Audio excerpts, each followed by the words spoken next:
Hello everyone. When talking about cyber-physical security or cyber-physical system security, it is important to understand, or at least have a common understanding of what we mean by cyber, what we mean by physical, and what we mean by the increasingly overlapping area of cyber-physical, where cyber and physical interact. Now, towards this kind of cyber-physical world, I would say that perhaps the most important types of components are sensors and actuators. So if we are to start with some form of definition, physical space, that's relatively easy to understand. I would define it as the space governed by the laws of physics. So if the laws of physics apply, then this is physical space. Cyberspace is perhaps a bit less straightforward to define. I have attempted here to define it as a metaphor. So the cyberspace would be a metaphor referring to the electronic transmission, manipulation, storage and retrieval of information in computer systems and networks. Why are these important to define? Well, because attacks in physical space have always affected cyberspace. For example, if you cut a cable, then there can be no network connectivity through that cable. So an attack in physical space, cutting the cable, has affected the availability in cyberspace. These types of interactions from physical to cyber have always been there. They have been studied, but perhaps not to a great extent yet. The opposite, when we go from cyberspace to physical space, is perhaps more important at the moment. That's because although there have been attacks in cyberspace affecting physical space for a very long time, it is only recently that they have, or relatively recently at least, that cyber attacks have started being designed specifically to affect physical space. So it is not that physical space is affected indirectly or as a second order effect, but physical space impact is the purpose of the cyber attack.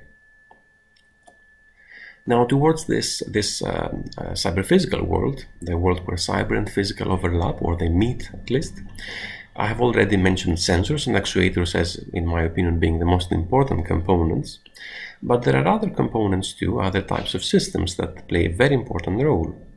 These are, for example, the controllers, which take input from sensors and provide instructions to actuators. Embedded systems, which is the way in which we tend to develop controllers, we tend to implement controllers. Cyber-physical systems, where we have multiple embedded systems networked together, remotely controlled usually, in large numbers, and often exhibiting significant degrees of intelligence. So I have here, for example, a large system like a train in this image, and there is also, of course, the paradigm of the Internet of Things, where we have things, generally anything like a device, an appliance, that used to be an isolated system and is now a networked, often even autonomous system that can connect to the internet, takes input from multiple sensors, and often has different types of actuation. Now, starting with sensors, we all have experience with multiple sensors, sometimes not even realizing it. When one has a smartphone, of course, you have the microphone, so you have the sensor that takes audio, acoustic in a sense, input from the environment and records it.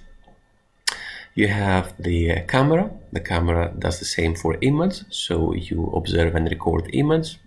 But many other types of sensors too that were perhaps not as obvious. There will be a compass that will help you tell not only where you are on a map, but also where you are facing. There will be an accelerometer, there will be a gyroscope, all these things that are necessary in order to have enhanced control and a number of different apps on the smartphone. For example, let's consider the case of an elderly person having an app that detects if that person falls, for example, so as to inform their family. So that would happen based on the accelerometer on the smartphone that detects the sudden acceleration, which implies that there is a fall, that this elderly person has fallen, and automatically sends or instructs the smartphone to automatically send a message to a member of the family. But there are sensors, of course, exist everywhere. A typical robot, for example, would certainly have a sensor for detecting if there is any kind of obstacle in front of it, usually ultrasonic, but sometimes much more advanced types of sensors. And of course, a car, the typical car, will have often thousands of sensors working at any point in time.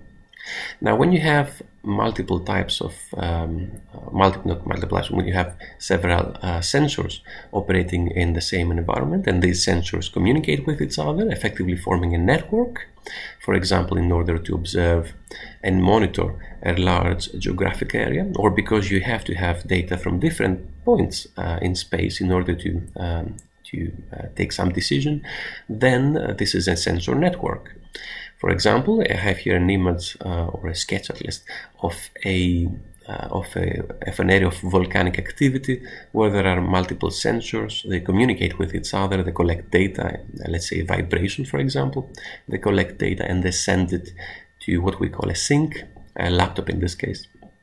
And they do this by sending data from the one to the other. So some of these sensors act as routers in this wireless sensor network. It is wireless because it tends to be the most practical. Usually sensor networks are wireless sensor networks. Going back to a definition, a sensor is a device that transforms real-world data into electrical form, and it does so for the purpose of measurement or observation of the physical environment. A stimulus or a measurand for a sensor is the quantity, the property, or the condition that is measured. And this can be optical, as in the camera. It can be acoustic, as in the microphone. It can be chemical, radiation, biological, electric, magnetic, thermal, and I'm sure there are many more that I have forgotten here. A sensor can be a passive sensor. This is the sensor that examines the area around an activity but doesn't do anything to the area. An example that I have here is a thermal imaging camera. Now this camera helps see in darkness, and it does so by measuring the infrared radiation that is emitted off an object. That is because every object emits some infrared radiation. And the thermal imaging camera simply captures or measures this infrared radiation. It doesn't do anything to the environment. It doesn't affect it noticeably, at least in any way. What it does is that it measures what is naturally emitted off an object. The opposite, of course, is the active sensor. The active sensor does not merely passively measure what is naturally happening in the environment, but tries to change the environment. It does so by emitting energy which is reflected off a target. It bounces back off a target, and the reflection is what is measured, what is recorded by the sensor. So the example that I have here is an ultrasonic proximity sensor. What it does is that it emits an ultrasonic beam. It then measures how long it takes back for the reflection to return, and it is this time that effectively tells the sensor how far the object is, because time relates to distance. So the longer it takes for the reflection to be captured by the receiver of the sensor, then the further away it is.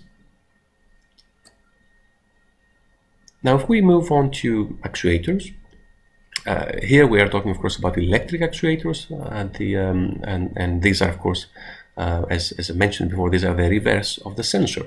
Now, the job of the actuator is not to take information from the physical environment and make it data. It is to do the opposite. It is to take an instruction in cyberspace and initiate a physical action.